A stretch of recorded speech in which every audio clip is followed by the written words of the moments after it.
रत्नागिरी कृषी उत्पन्न बाजार समितीनं घेतलेल्या एका निर्णयाची सध्या जिल्ह्याभर चर्चा आहे. रत्नागिरी कृषी उत्पन्न बाजार समितीला तोट्यातून बाहेर काढण्यासाठी एक अजब निर्णय कृषी उत्पन्न बाजार समितीनं घेतलेला आहे.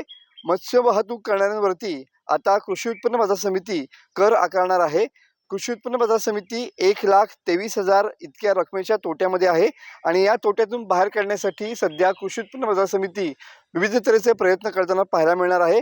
सध्या मासेमारी हे कोकणातली मुख्य व्यवसाय आहे आणि त्याच अनुषंगानं या मत्स्य व्यवसायातून कोकण कृषी उत्पन्न बाजार समितीला काही उत्पन्न मिळतं का, यासाठी आता मत्स्य वाहतुकीवरती कर आकारला जाणार आहे.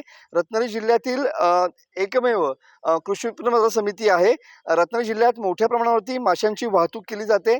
14 ऑगस्टच्या कृषी उत्पन्न बाजार समितीच्या बैठकीत या नियमानुसार जो कर आकारायचा आहे त्याला अंतिम स्वरूप या ठिकाणी येणार आहे. नियमाप्रमाणेच कृषी उत्पन्न बाजार समिती या ठिकाणी कर आकारणी करते आहे, असा खुलासा या ठिकाणी रत्नागिरी कृषी उत्पन्न बाजार समितीने दिलेला पाहायला मिळतोय. मनोज लेले, TV9 मराठी, रत्नागिरी.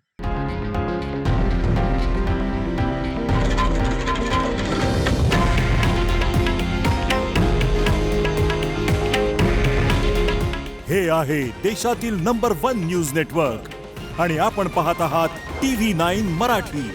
काळजी तुमची, हित महाराष्ट्राचं.